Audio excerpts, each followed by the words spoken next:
بچی مناڵەکان تێبگۆشی بۆ باوەرزش بێت بەکاری ڕۆژانەتان. زمانی کوردی وەکو هەموو زمانەکانی جیهان لە کۆمەڵێک پیس پێکهاتووە. هاوڕێکەم سەردانی وانەی چوارەم سێ ئەمڕۆ هەموومان پێکەوە لەگەڵ مامەم بڕۆین بۆ پارک بۆ وەرزش کە ژین.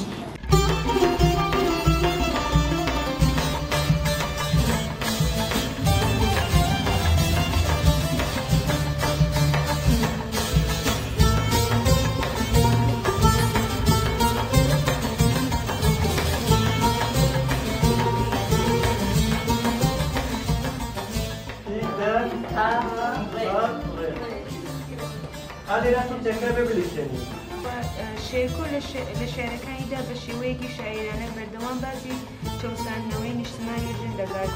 من ئارەزوو فەتحی 22 ساڵ تەمەنمە هاتووم بۆ بەژین. من لە دانشگا لەگەڵ وەژینە ئاشنا بوومە و یەکێ لە ئەو شتانە کە شۆقمیدا بێن بۆ کلاس کوردی ئەوە بوو کە من عەلاقەی زۆرمە بە ئەوەی کە لە مورد بوار ژنان و کێشەی ژنان ناو کۆمەڵگەوانە بخوێنم و بتوانم کارێ بکەم.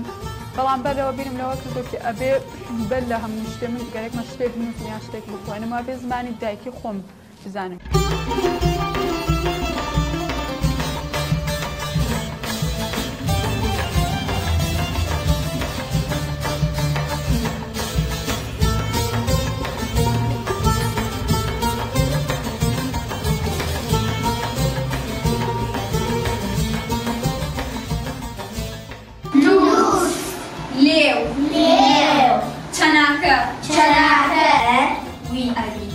دەنگارەکان یانی بزوێنەکان.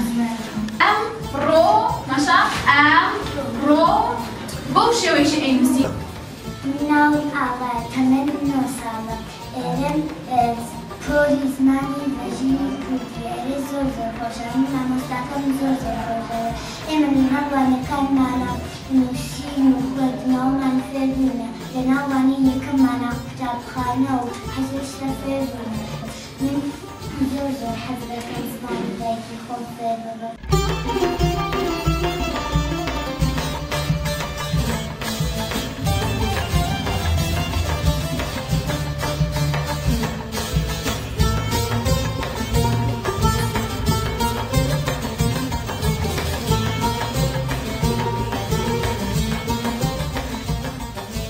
مثلا إذا أجر فرض كرنا خلنا أجر إمام فيصل بن إسماعيل شو عفاصل بن إسماعيل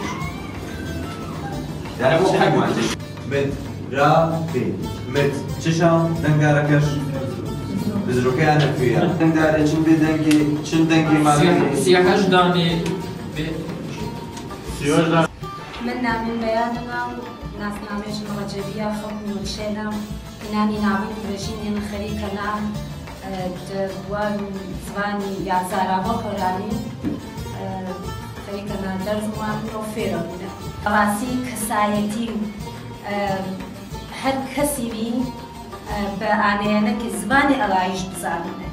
هەرچی گەجەوە دەزمەشی واقعان ناوەند و بەژینی کردینە سێ عالی شاهێنی حەز کەم کەسانی کە هەر کەسی چێوێ مزان و بێوی کە بەشدار بوونە با بەشداری باچی چیلێنە و داخۆری لە بنیێنێ هەنگامی لە بنیێنێ پێانەیەکێ نەوە و داهاتووینەوە ئایەندێ زاڵەکانە تاوەقان چی چێویە لە ڕێکوپێکی استفادەکەرانەوە بەشداریش بە.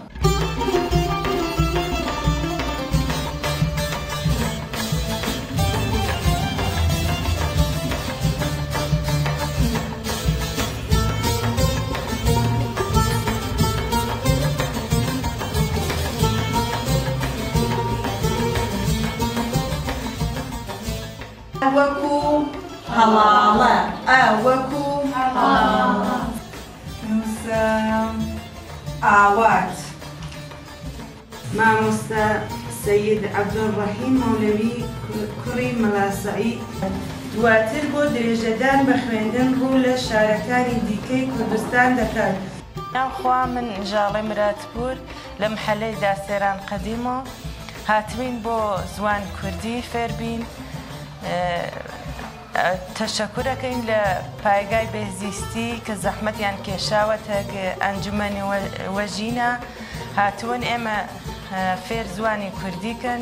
من پدرام بەرتەنیم لە شاری مەریوانەوە 11 ساڵمە هاتوومە بۆ کلاسی کوردی دەستخۆشیەکەین لە دادە هاوژین کە زبانی کوردی ئەمە فێرەکە کەسێ زوانی دایکی ئەخوێنێ زۆر فەرقیێستە زوانێکی ترە لە 50 ڕۆژە ئاهاین ئەم کلاسە زۆر باشە بۆمان.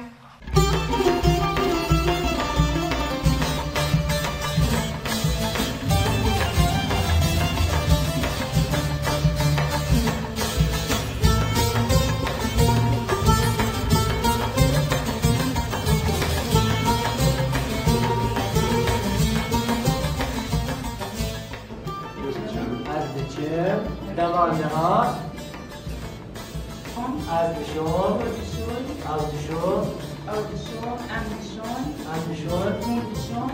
جباجرة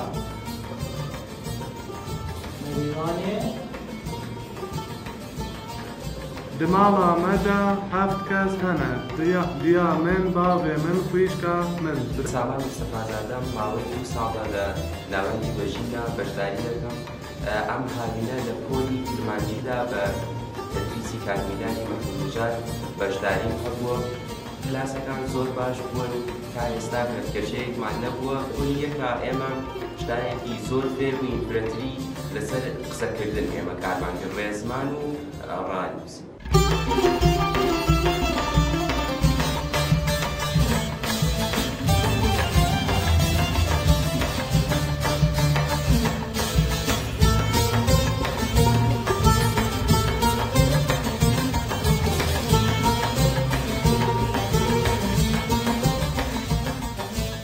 بەناو خوا من چیا کاکاییم هاتوین بۆ کلاس کوردی ناوەندی وەژین لە تەپەی موسکا دانراوە بۆمان فێربووین کە جوان بخوێنینەوە جوان ڕێنووسکەین و شارێک زۆر لە شارەکان بناسین شعرەکانی بخوێنینەوە قسەم بۆ هاوتەمەنەکانم بچووکتر و حتا گەورەتیش ئەوە تا کە بچین بۆ فێربوون زمان کوردی زمان دایکی خۆمانە کە بتوانین بە زمان دایکی خۆمان قسە بکەین بنووسین چون متەسفانە لە مەدرسەکانە زمان کوردیمان فێر ناکەن.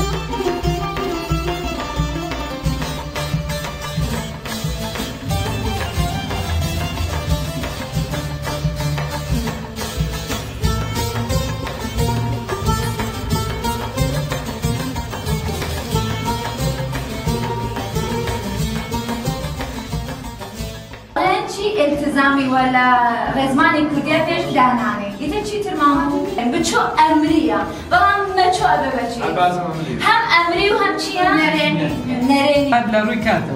كاد لروي كاتوا بسر رابردو رانا بردو تابش دكتور لزماني كردي دا فرماني رابردو بلا بردني نوني چاو دروس دكتور خدي چاو ركي كارا زور گرینگا رابردوی نزیک لەگەڵ وەیایەیە ئەبێ بە رابردووی تەواو وەکو کەوت لەگەڵ وەیایە بە کەوتووە